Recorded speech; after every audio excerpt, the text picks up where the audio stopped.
Liver. As they never enter and don't mention bad like that. Go be. No, say your one I be the How many native they give you? I want to see what else. You know fun. Inchi. But now my own be this because, like I tell my brother, they go play promo now. Okay. Like I tell my brother, what I do. Oh, white native. What's your honor? Your honor is in the show. Obviously, party. Like that's so why. What the shit on go to because more in between me and still no be you have a preference for yes, me white or black. But I should Sammy White name. But you should opening game here with white. More than be Angel. My brother be Angel on screen. I just the float because of the lights, you know. So technically I just that black I get. So all those are where I do it on my own. Alright, we coming?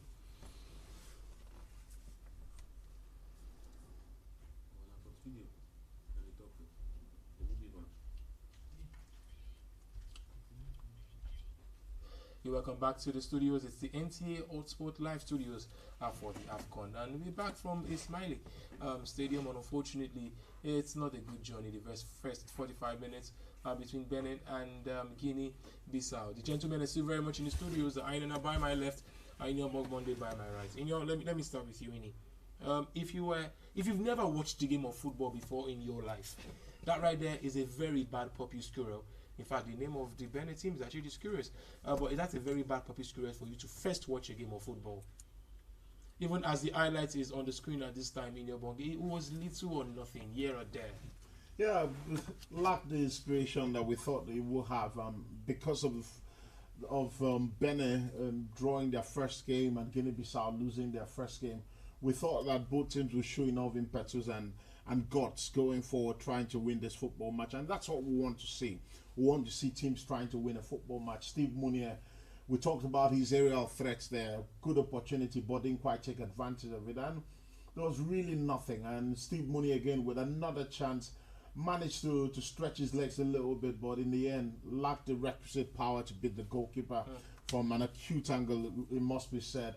And Benin Republic looked like the side that showed more aggression going forward. They tried to get the goal, and Guinea-Bissau, Piketty, particularly the dreads wearing number 10, showed a bit of trickery and skill going forward, but really nothing, in my opinion, nothing inspirational, nothing to spark this football game into life, and it's quite boring. And girl, I do not want today to end the way it started. I really do not want. You know, in your mom Monday, I mentioned here, I don't know what this man has done to today, but maybe I should ask him. How do you feel right now? Your jazz is working. Let me tell you something. When it comes to football, we know what will happen.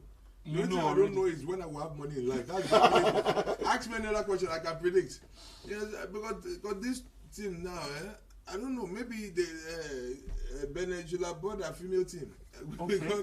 because those I've seen those one play, they play quite better. Yeah. But however it is, so I think they are both struggling and they are being careful. You understand? They can't attack too much because by the time you attack, there are people who are behind you, and they are not too sure of their defense. So all defense, and when they are attacking, you just tell to if you can do it, just go. Okay. We're here waiting for you. We're not following you. I think that's a very, very good point you just raised, because in a way, you have a feel that these two teams are being careful. Yeah. They don't want to let it out. They don't want to keep hold of the ball too much, and then they're showing and looking at possibilities of what could happen in the second half. But Guess what? tell me, Because of the third place teams or possible third place teams that are going to qualify, you want to go into a game approaching it with a bit of sensibility, because you're thinking, if you're Benin Republic, you're thinking, oh, we still have one game more.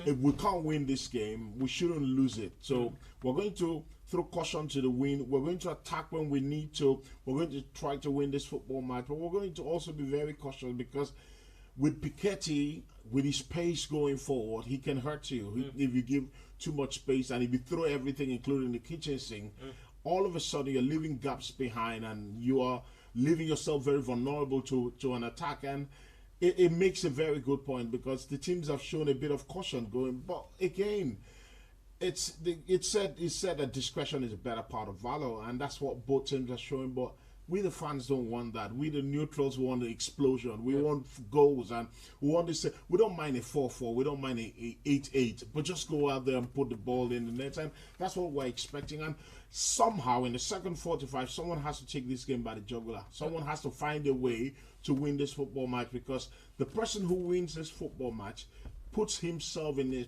very good stead to qualify for the next round. Especially when you consider that it's almost like a last chance saloon for these two teams, because realistically, Guinea Bissau would face Ghana in the last game, and of course Benin will face Cameroon, and it's looking like it's going to be a very, very difficult one. So it's like a final before final. I don't know. You want to say something? If they face Ghana, Ghana is gonna be there. Ghana is gonna be there. I don't know. You know what? We said something that the attendance has not really been quite huge for this particular tournament. But the few fans that have made it to this I was going to say studio, the few fans that have made it to the stadium, we hear some of the very popular trumpet skills from the Nigerian Football Federation Supporters Club. They're just playing the same kind of song, kind of tune. That reminds you of something? Relationship between Benin and Nigeria? One thing is that there's some instrumentalists that didn't make it in Nigeria, so they went to Benin to give it another try. Because look at the stadium we're looking at now. Most of the people you're seeing here, it's not that they are enjoying the map, but the only time the bus will come to the bus stop to pick them is after the match. So you have no choice but just to wait. And you know, maybe one person brought the bus and took 18 people, and the driver said he insisted that I must watch this match. So the other 7 people, they are stranded. And that is why we still have people watching. If I got to the point that the referee was not even watching the match again, the referee was just watching his wristwatch. But this is second half. It's like he rightfully said, someone has to win. Maybe they will just this half time now, instead of going to go to the dressing room, I'm sure the players are talking to each other, both team, half and a guy, make one of us to win. I beg. Okay, who should go and represent us? Who should go and represent us? And they are playing Ludo now. The winner of the Ludo game within the coach would actually go to the next round. Let's just enjoy football. Yeah, it is indeed. It's very enjoyable what we've seen, so far in the tournament. Not this particular day, because today has been quite drab by the standards that this particular game has set, even from the opening day when we opened our studios on Friday, when Zimbabwe lost to host nation Egypt. Have you been impressed though by Stefan Sessenio? I see him because he's no more the attacking. He's no more the attacker number 9. It's now these days like a 8 + 1 + 9 and a bit of a 10. He's not really contributing in terms of goals, but he's on the other side of 30s. But so far so good. You know that? Yeah, like you said, when you're on the wrong side of 30, you've got to rejig your game. You've got to reinvent yourself, and that's exactly what he's done, because he hasn't got that blistering pace he used to have. All of a sudden, that yard of pace is gone, so he needs to drop deep. He's always been a very cute footballer. He's always been a guy who's very technically gifted, and you've seen the touches he's done. He's put a few through passes, and he's very crafty on the ball, and that's something that Benin will be hoping that he can bring more to the game in the second 45, because he's done some really nice moves in the middle of the park, bits a few people, but that telling pass is lacking. That movement for him, I think, is lacking. But Steve Mounier, not blessed with so much pace. Michael Potter, not blessed with so much pace. Let's talk about Potter now. Yeah, Potter. He scored 2 goals against Ghana. You expect him, no disrespect, it's Guinea Bissau. You expect him to step up to the plate. Yeah, he's blown hot and cold today. He's been a shadow of himself. I hardly could hear the commentator mention his name, because he's been in and out of the game, and what you want him to do is be a mainstay. Against Ghana, what he did really well was the runs he was making in behind, and quality player, 34 years of age, and the wrong side of 30, has had 49 appearances for the Benin national team, and it tells you there's a lad who's got some experience under his belt. 9 goals for the national team, not a fantastic return, but it's a decent return for a striker who doesn't score loads of goals, and you expect him to come to the forefront of what Benin are doing, because against Ghana we saw what he was doing. He allowed Steve Mounier to be the focal point, drop those balls for him. He was making those late runs into the area. He was being the second man. But today we're not quite seeing him. We're not seeing those runs. We're not seeing those movements. And that's something he has to do better in the second half. Well said, Ini.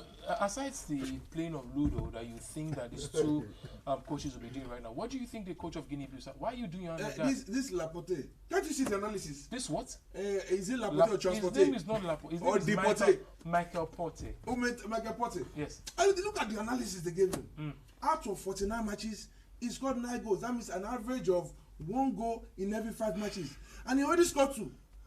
I mean, he has exhausted goal for 10 matches. Look at him, he has scored all the goals he will score in the next 10 matches. He's just looking at them that, let him pass. You understand? The football is not just a game.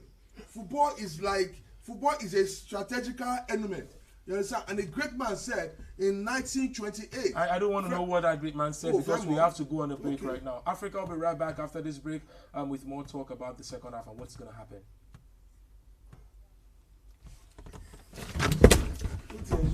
No, keep it on his plate. He said, don't score. Yeah, he don't score 2 goals. But they go score in 10 matches.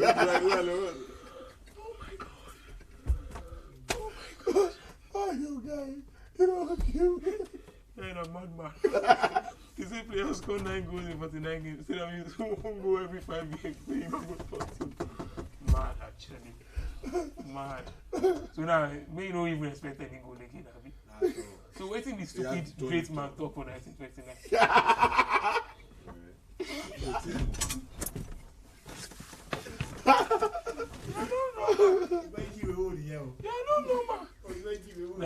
We'll go for a break. I said, don't worry, before you hear what that great man said. Let's go for a break. Oh my God. There are levels to these things. And one sponsor at the fee 2 MTN numbers. Okay, call this number and they are both MTN. True. True. You're coming back in the next 30 seconds, gentlemen. So it looks as if you are the one who's well. Both of you, your predictions are still valid because the game CVN 2-0 and CVN nil, just like you said, halftime draw.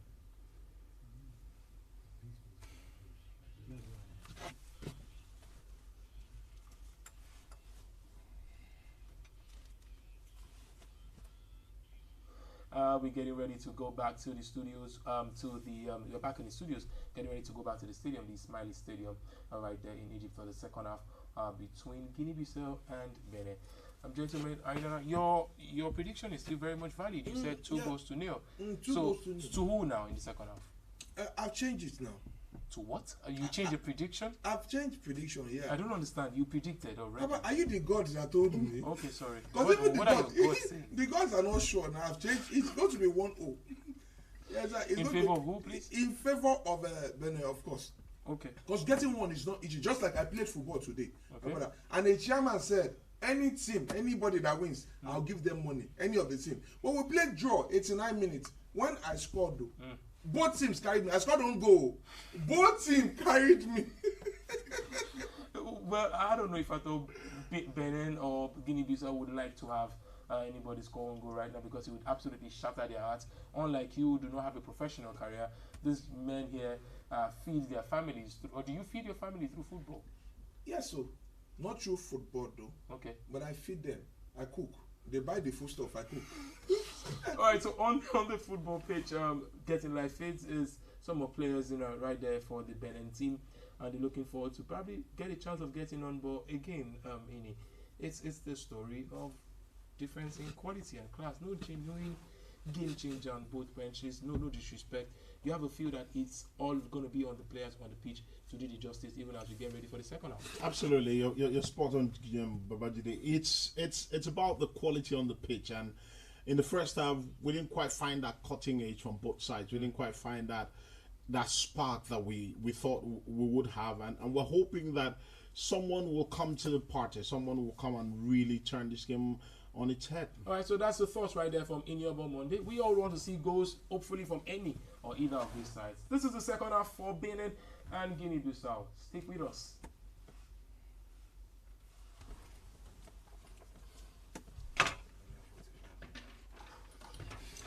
You were all the fast phone here. You could have fast forward here. On les fast forward there. Which one? Yes, by more, sir. Sorry. Sorry.